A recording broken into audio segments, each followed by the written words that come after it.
Well, hello, hello, and thank you for joining me for this live stream to go even deeper into the topic of my failed launch. Now, I've worked with female solopreneurs for a number of years now, and prior to that, as a psychotherapist, many of my clients were high ability, very successful professional women.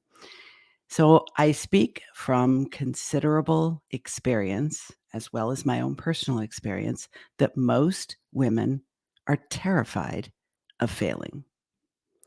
Now, most of the women that I work with are really at very low risk of failing because I tend to work with women who are very much like me, who are, I guess many people would call us overachievers, type A, high ability, high ambition, very driven, highly motivated. Many of my clients are highly educated. And even though they have full lives, which include romantic partners, children, pets, friends, hobbies, and so forth, they are very much driven to be successful in their business, as am I. So failure it's uncomfortable. Failure is inconvenient. Failure is expensive. And hey, Maggie, thanks for joining me. And failure can be a real hindrance. Most importantly, the fear of failure is a hindrance to us achieving our full potential, whether that's in our career or in our own business. I often reference the book, The Confidence Code by Shipman and Kay. And I talk about this book so much because it was from reading this book, actually more than once, that I really deeply appreciated all the nuances and all the intersections of why so many women who have tremendous potential for success are hindered by their fear of failure. This is gonna go well beyond the scope of this particular live stream, but bottom line, women are afraid of failure because we haven't been culturally conditioned to see it as necessary, valuable, and normal in the same way that men do. And I can say that without any hesitation that most of the women that I have known and worked with who have the healthiest relationship with failure are those who were brought up with fathers who mentored them in this way, as well as those who were raised to participate in competitive sports. The women that I have worked with who were competitive runners, swimmers, and other types of athletes, they were culturally conditioned as part of their athletic training to see failure as normal, necessary, and frankly, no big deal. Contrast that to the way most of us perceive and receive failure in our own lives, whether it's not getting the grade that we wanted on an exam, not getting the outcome that we were looking for from a performance review. Uh, and so, what we learn over time is without normalizing the experience of failure as we're growing up, we come to fear it, resist it, avoid it, and do everything we possibly can to prevent it. But this actually limits us in so many ways. I remember thinking much earlier in my life that I was actually smart and wise and strategic to only do things I knew ahead of time that I would be good at. I thought that was being really efficient with my focus, energy, and time. When in fact, only doing things that I already knew I would be good at kept me from growing in countless ways. Now, I was lucky enough to be really good at things that are marketable and that I could actually build a successful career and eventually business on. But what I didn't know was by only doing things I knew I'd be good at and thereby preventing myself from experiencing failure, I was also preventing myself from growing. So that is just one of like the higher level lessons. But I want to speak specifically about launching and my recent launch experience and what I have specifically learned from that. And I'm just going to say from the top, the absolute, without question, number one biggest takeaway was the feedback I have received as a result of sharing this failure experience. I mean, I've been producing the Driven Woman Entrepreneur podcast for 2 years now. I love doing it. It's a lot of work, it's expensive, and I love it. And podcasting is kind of a one-way street, as is a live stream, unless you have someone here while you're live, as I do right now. But you're putting your content out there and you're hoping that it hits the right people's ears, eyes, or both. You're hoping that it's of value to them. You're hoping that they can use it in some way. And you're also hoping that at least some of them will communicate with you and let you know. But that often doesn't happen. So the fact that I have literally been flooded with DMs, emails, comments on social posts that are promoting this episode, and really heartfelt and very meaningful feedback, I realize that, I'm really hitting a nerve here because high ability women, high achieving women, high ambition women expect to succeed. We create a track record of success. So why in the heck would we want to fail? Well, I'm going to tell you why. I've already alluded to it. One of the number one reasons why we need to do things that we might fail at are because that's how we grow. So I think the biggest thing I've learned is if we don't do things that we might fail at, we're not growing. And when it comes to business, because business just keeps moving on, whether you're keeping up or not, if you're staying where you are, if you're maintaining your current status, you're actually falling behind because everyone else, or at least enough other people, continue to move forward. And so just staying where you are, unless you're extremely well established, very secure, are not threatened by new competitors coming along offering shiny new alternatives, you will eventually have difficulty staying in business. So being willing to dance with failure means being willing to do new things, to try new things, to experiment with new programs, new offers, new target markets, new ways of sharing your message, new content platforms, right? And that is going to be uncomfortable, especially if you don't change your mindset around what failure means. What I have been learning about this failure experience that is completely transforming my way of thinking about failure in general is how meaningful and valuable it is for other people who are in my universe in some way to hear me talk about it. I think it's safe to say that at this point in my career and life, I have earned admiration and respect from many people who have worked with me, for me, and had anything to do with me. So one of the things I notice about many people as we get older is that we don't want to lose any of that admiration and respect. It's a form of status. It's a form of power. It's a form of prestige, right? We don't want to risk losing any of that by doing something that we're not already good at. And that, I think, is one of the things that literally starts to make you become irrelevant as a business person as you get older. And many older workers are at greater risk of being laid off, fired, made redundant, not simply because younger workers tend to be cheaper, so it impacts the business's bottom line, but older workers oftentimes tend to be more resistant to trying new things. Why? It's possible that it's harder for us to learn new things as we age. I think that's legitimate. The brain is less It's less quick processing of new information. I've experienced that myself. But if we're willing to learn new things, we can learn new things. 3 years ago, I would have described, in fact, I did describe myself as being not very tech savvy. Now, I describe myself as being up to my eyelashes in technology every single day. Why? Because I choose to. Because I'm good at it? No, I most certainly am not.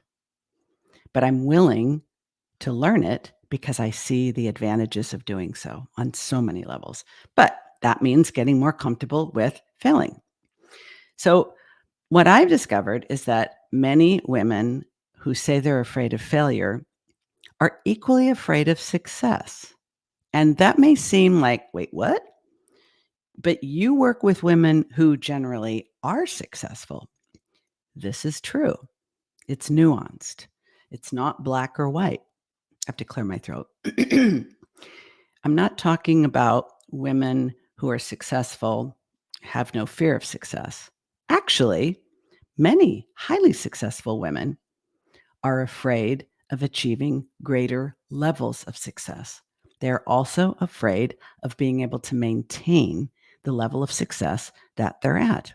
Now, there are many reasons for this, but one of them is related to the lessons from another wonderful book I speak about often and highly recommend called The Big Leap by Gay Hendricks. I incorporate many lessons from The Big Leap in my own coaching engagements and programs because of a concept called upper limiting, upper limit issues. Very briefly, it relates to the fact that each of us has a set point in our mind. You might think of it as our own internal glass ceiling.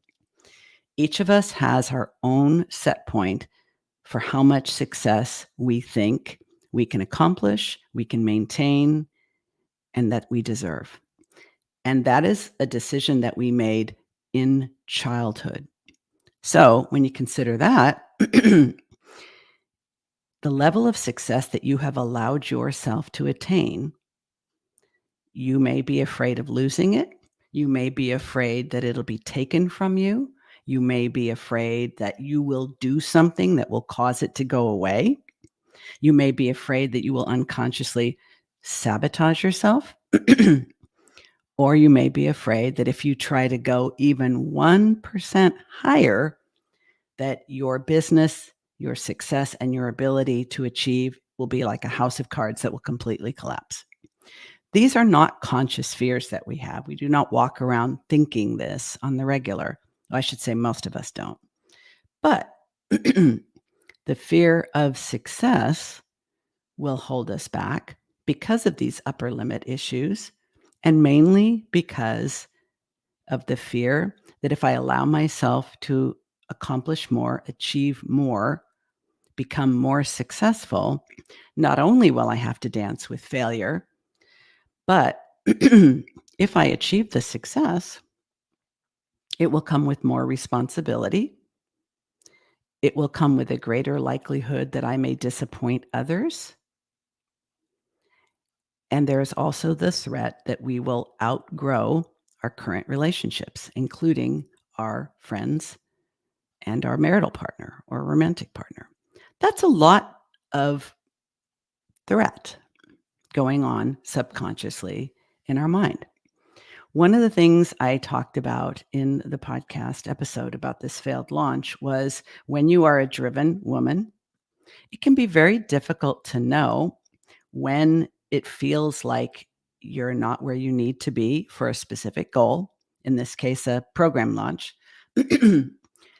Is this time for me to double down and push through because what I'm feeling is actually an upper limit issue, or what I'm feeling is fear of failure or fear of success, or what I'm feeling is imposter syndrome? Or so, how do we know reliably whether to push through or pull back? And in my experience, many of us deal with toxic productivity.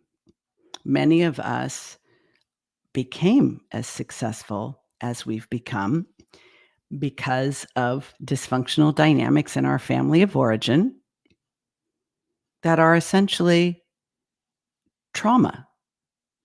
And we developed a belief early on that we have value and worth, not because of who we are, but because of what we do, and specifically how well we do it and how much we do it. A lot of entrepreneurs have behaviors and beliefs that could be fairly labeled toxic productivity, meaning we don't take care of ourselves, we don't sleep enough, we don't eat healthy enough, we don't exercise enough, we don't drink enough water because that means there's more trips to the bathroom and that's a waste of time. Like this is a very common thing. So, how do you know when pulling back is a necessary course correction or self-sabotage or giving up on yourself? Here's another question that makes it hard. When we commit to something, especially if we have a team or we've invested money in that thing succeeding, let's say, for example, you are launching a digital course. You want to get it in front of as many potential buyers as possible. You're probably either going to need affiliates so you can leverage other people's audiences, or you're going to need ad spend, Google ads, Facebook ads, Instagram ads, TikTok ads, all of the above. So when you've committed to something and you believe you need to do it, I think you need to know ahead of time what your bottom line is. That was one of my other big takeaways.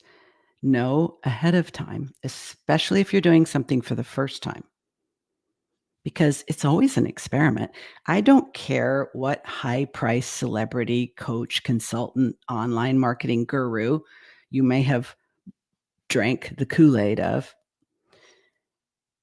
Everything is an experiment in business. Actually, everything is an experiment in life, in my opinion. I think I've lived enough life to be able to say I've had some experience with it. And no matter what step-by-step program you're following, it's an experiment. There's no way for you to know what the outcome will be. We buy into these programs and we follow these people because we believe that they've had enough experience with enough other people's businesses that it will minimize the risk. And because it's faster when you don't have to totally create the wheel by yourself. But it's always an experiment. And I think one of the things we really need to know ahead of time is, what are my bottom lines? What is my bottom line minimum sales? What is my bottom line minimum profit? What is my bottom line minimum enrollment? What is my bottom line maximum investment in promoting this thing? Whether it's affiliate commissions, ad spend, like not making that decision ahead of time will F you up. Because decision fatigue is a real thing. And when we are figuring it out as we go along, it kind of reminds me of some of my friends who went through all kinds of things to become parents. Went through years of trying on their own, went through years of testing, went through multiple IVFs, went through the adoption experience. I've known a number of people who've gone down this route. Hey, there are people who go through all kinds of iterations to get the specific doodle breed they want. So, knowing ahead of time, what do I need to get out of this? And what am I going to put into it on those important parameters, I think is an absolute must. Because if we don't know ahead of time, it's kind of like going to, well, saying I want to be a parent, but not knowing all the steps, all the disappointments, all the trials, and all the expense. And you may still not like the outcome. I do this when I go to Vegas. Now, I'm not a gambler. I don't really even like Vegas that much. It's a little overstimulating for my brain. But when I do go and I do decide that gambling is going to be part of the experience, I decide ahead of time exactly how much money I'm willing to invest for the experience of gambling. Now, I do not have a gambling problem. So if you do, this isn't going to work for you. But I decide ahead of time this is how much money I'm willing to spend to experience gambling, irregardless of the outcome. Am I willing to lose $2,000? I am not. Am I willing to lose $200? I have made that decision. I have made the decision I'm willing to lose $200. And that if I've lost $199, I'm not going to spend another 20 on the chance that that $1 is going to become 100. I'm not going there. So when you are launching a new program, know ahead of time, even if it's your first and it's all a big experiment, what are you willing to risk? And what are the outcomes that you want to walk away with? Because when you're in it, it is so hard to know, am I being stubborn? Am I being obsessive? Am I refusing to take real world experience and feedback into account as I'm going forward?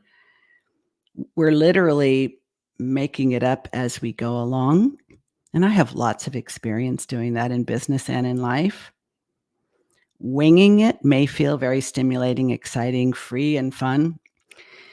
It rarely gets you the best outcome in any area of your life.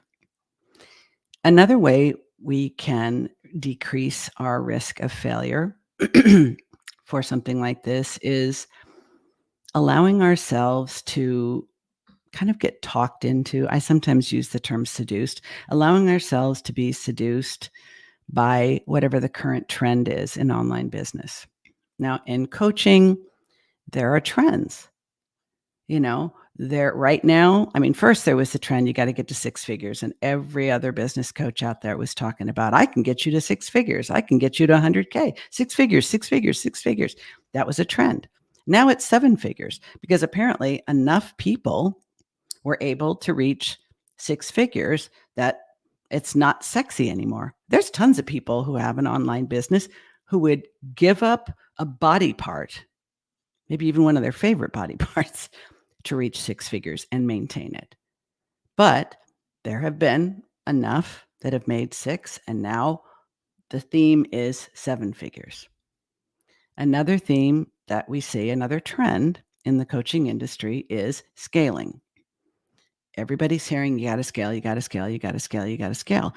So that people who like doing one-on-one work or like doing small group work or don't need to make a bazillion dollars, they feel kind of discounted, disrespected because you got to scale. No, you don't. So if you are trying to launch something, one of the reasons why you might fail is because your heart's not in it, because it's actually not aligned with your values, your goals, your priorities, and your lifestyle. Like, I don't think most of us know what it actually takes to have a seven-figure business. And in many cases, what it takes to have a sustainable six-figure business. Just because there's a ton of people on the internet telling you it's easy, it's fast, it's fun, you'll love it, and I can get you there if you pay me this amount of money, not everybody's going to get there. For sure not. And not everybody is willing to do what it actually takes to get there and to stay there. There's not a lot of great informed consent in the world of business coaching. So that's one of the things I aim to change, because I want people to know exactly what they're going to get when they work with me so that they can set appropriate expectations. And if they decide to work with me and I decide to offer them an opportunity to do so, it's an informed consent. We both know what we're getting into. There's so much room for people to set themselves up, they think, for success, but then end up failing because they're not actually going after something they really, really want. So I think we owe it to ourselves not to allow ourselves to fail because our heart wasn't in it.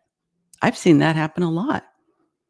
I've actually had people who've hired me tell me, well, I need to do this because this is where I am in my business and this is the next thing. Fuck the next thing. Who cares?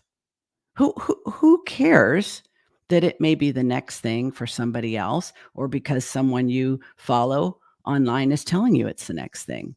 It's the next thing for them to sell you, I'll tell you that. It's the next thing for them to convince you you need, to convince you that you need to continue to follow them, listen to them, and pay them. But it may not be your next thing.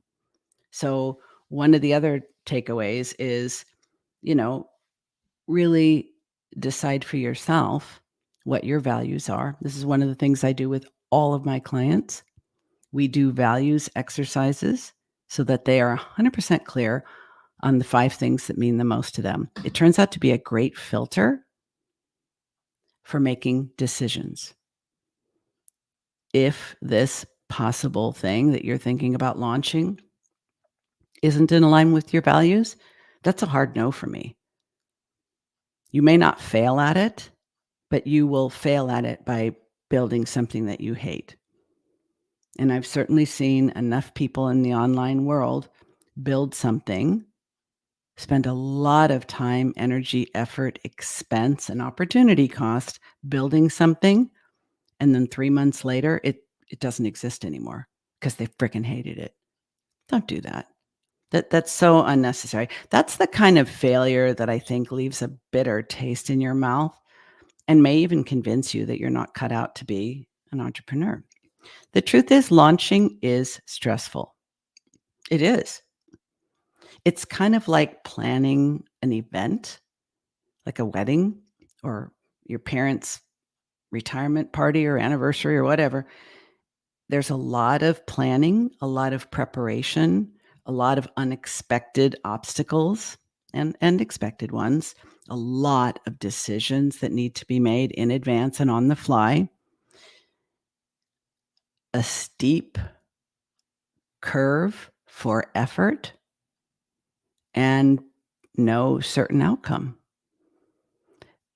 There are people who are professional event planners who freaking love that, but I suspect they love it because they're planning events for other people. If they had to have an event every month in their own life, they'd probably be like psychotic. I would.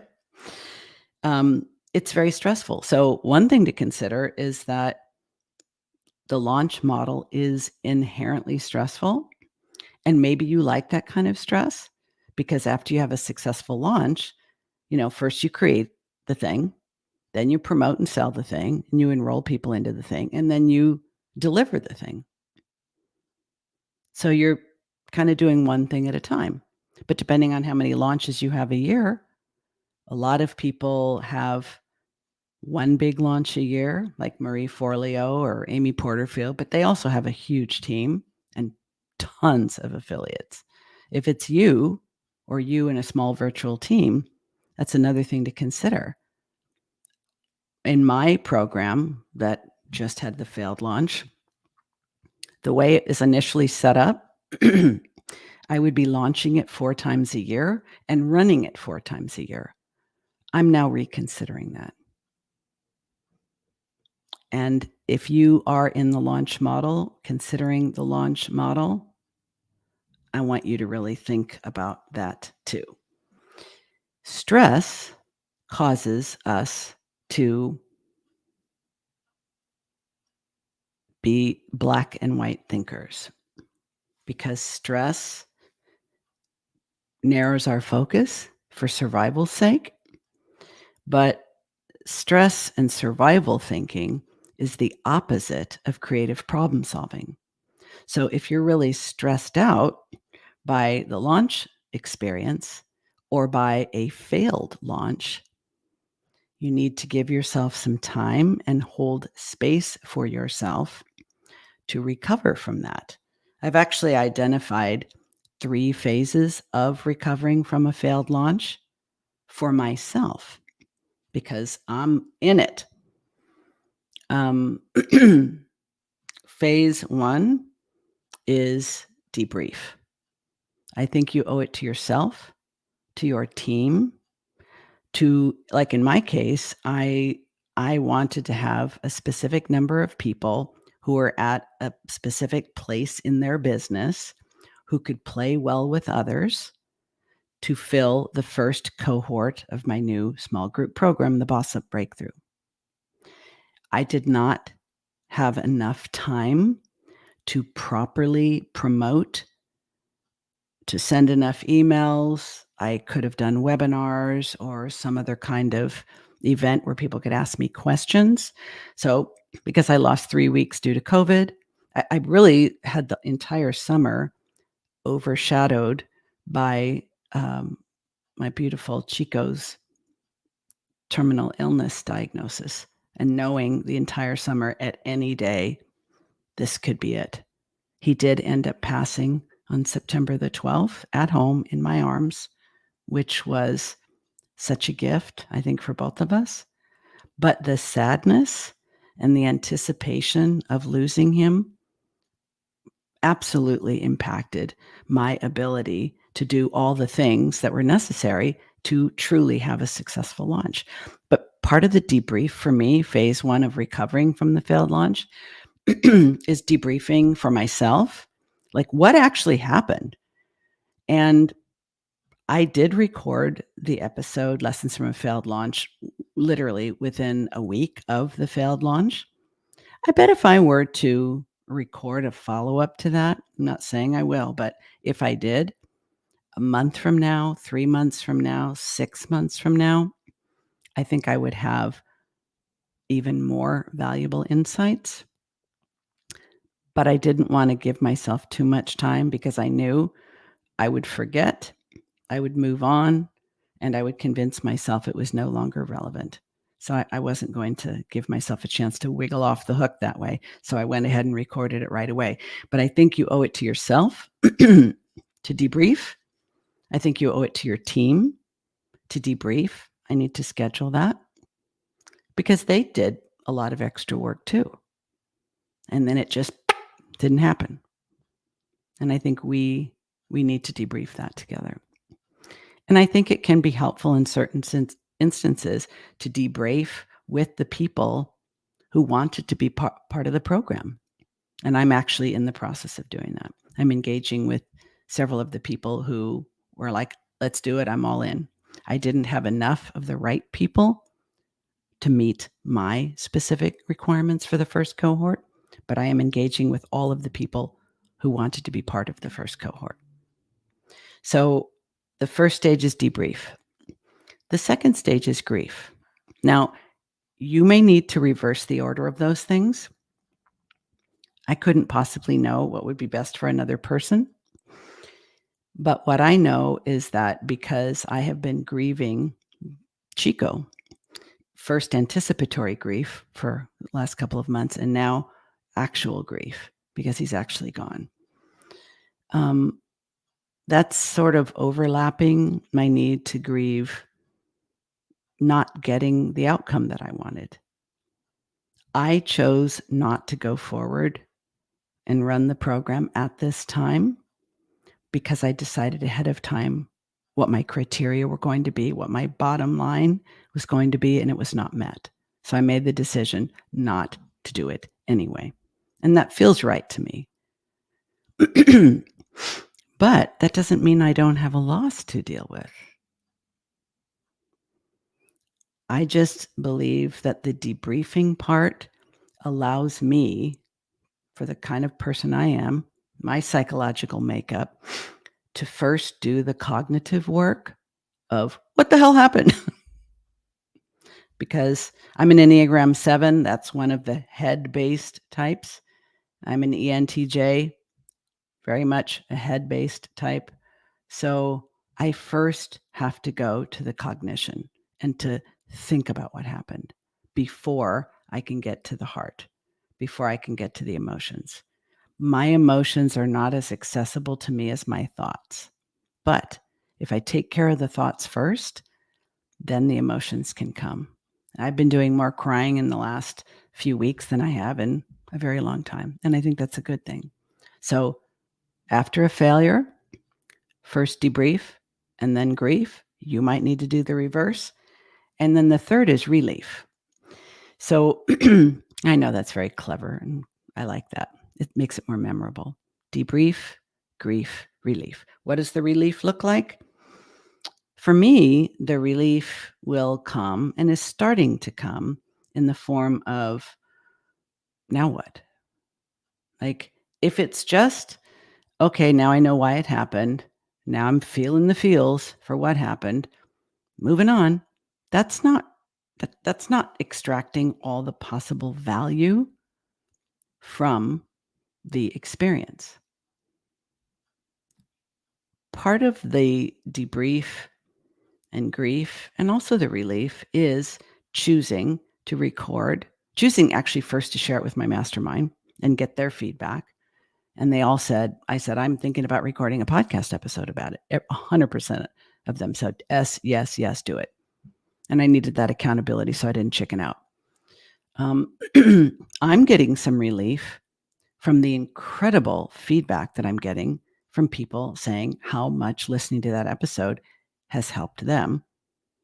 And ironically, they respect and admire me even more because of it.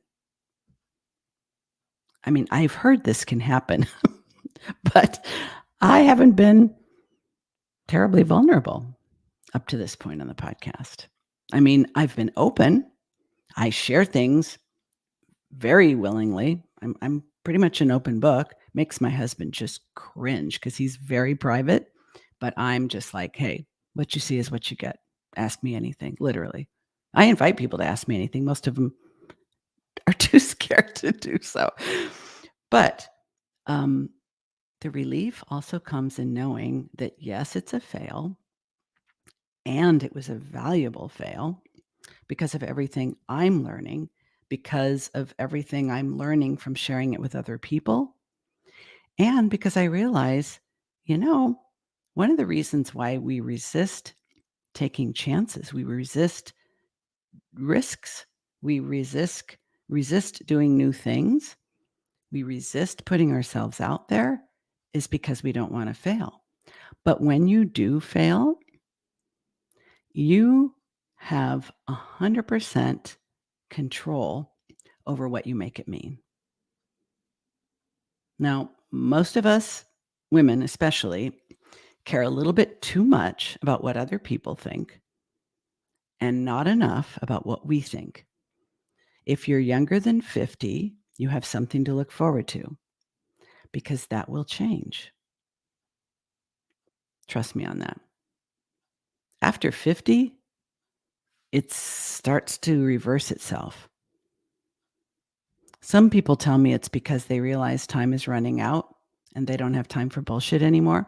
I'm sure that's one of the reasons. Hormones are a reason, all kinds of you start to become invisible as you get older, lots and lots of reasons. But you have 100% control over what you make it mean.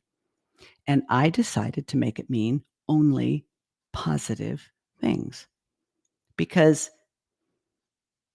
my history and my past thoughts are, oh my God, oh my God, oh my God. This is humiliating. This is embarrassing. This is going to kill my business because who the hell wants to hire a business mentor, strategist, and coach who can't even successfully launch her own freaking program? Apparently, apparently quite a few people do because they know that they can trust my judgment and because I'm honest. So I think knowing that you get to decide what you make it mean is such a gift because you can decide that it makes you human. You can decide that it means you're growing. You can decide that it means you're a risk taker. And isn't that what entrepreneurship is all about? You can decide that it means you were brave enough to try something new and you're strong enough to recover from disappointment. You can decide to make it mean that you have grit and that you're resilient. You can make it mean whatever you want. You can also make it mean that you're a freaking loser and you have no business calling yourself an entrepreneur. You can make it mean that if you want. I mean, those thoughts are available to you. I just don't think that serves you, even for a minute, because all thoughts are habit forming. So when that shit shows up in my mind stream, I'm like, get the F out of here. Your negativity is not welcome here. And yes, those thoughts do come, of course. They do. I don't indulge them anymore. And I don't hate myself for having them. So the takeaways are know your bottom line ahead of time for everything. How many people you want to enroll, how much money you want to make, how much money you're willing to spend to make that money. Decide ahead of time what you're going to do if you don't reach those goals. Are you going to get like crazy and desperate at the last minute and spend a ton of money on ad spend and probably feel like a bigger failure because you still didn't get enough people to enroll? Or are you going to debrief, grieve, and then seek relief in allowing other people to support you, allowing other people to say, you have so much courage to share that, and then tell you about their failure experience, which they've never told anyone because until then they felt too much shame. Like I am totally on a mission to end shame about failure because everybody does fail. That's not just a meme. And part of my relief is deciding, okay, once I feel like I've done enough debriefing and I've experienced enough grief and I'm starting to feel spacious, my energy is starting to come back. I'm starting to feel more my usual normal optimism and idealism, and high energy is starting to come back. Then I can put my very creative brain to the task of deciding, what am I going to do instead? Because the Boss Up Breakthrough Small Group Program is originally designed as a 12-week program. I don't have time to run it again, to launch it again before the end of the year because I don't want people in this program during the holidays, and I probably wouldn't get anybody who wants to be there either. So if I'm not going to release the 12-week version of this program again until next year, I'm going to come up with something else for the last 3 months of this year. And I guarantee you, because I love this program so much and I know how effective it is with my one-on-one clients, I will come up with other versions, other options, carve it up, serve it up in different ways so that people who want to go through the Boss Up Breakthrough with me will still have the opportunity to do so this year. It just isn't going to look the way it did for the failed launch. So I hope this was valuable for you. I hope that it gave you permission to really forgive yourself, to develop some insight, wisdom, and humor about your own experiences that you have labeled failure, to commit to deciding what you are going to make mistakes and failures mean, because you can, and then share that with others and encourage them to do the same, because it's good for us to grow. And in order to grow, we need to try new things. And some of those things won't work out. But the quicker we can let go of the failures and try again with the same thing or try something else, the more we become a badass, bulletproof solopreneur. So that's all for this live stream. And just want to let you know, next week on the podcast, my guest is a personal stylist and image consultant, because that's another thing I've noticed with a lot of female entrepreneurs. They may be uncomfortable putting themselves out there. And sometimes they can get a major glow up and the confidence boost that goes with it simply from restyling themselves. So, my guest next week, thank you for saying all the way to the end, Maggie. I love that. My guest next week on the podcast is Scarlett DeBees, and we're going to talk about confidence through personal styling. And the week after that, my next solo episode, I'm going to talk about, are you quiet quitting in your business? I hope to see you then.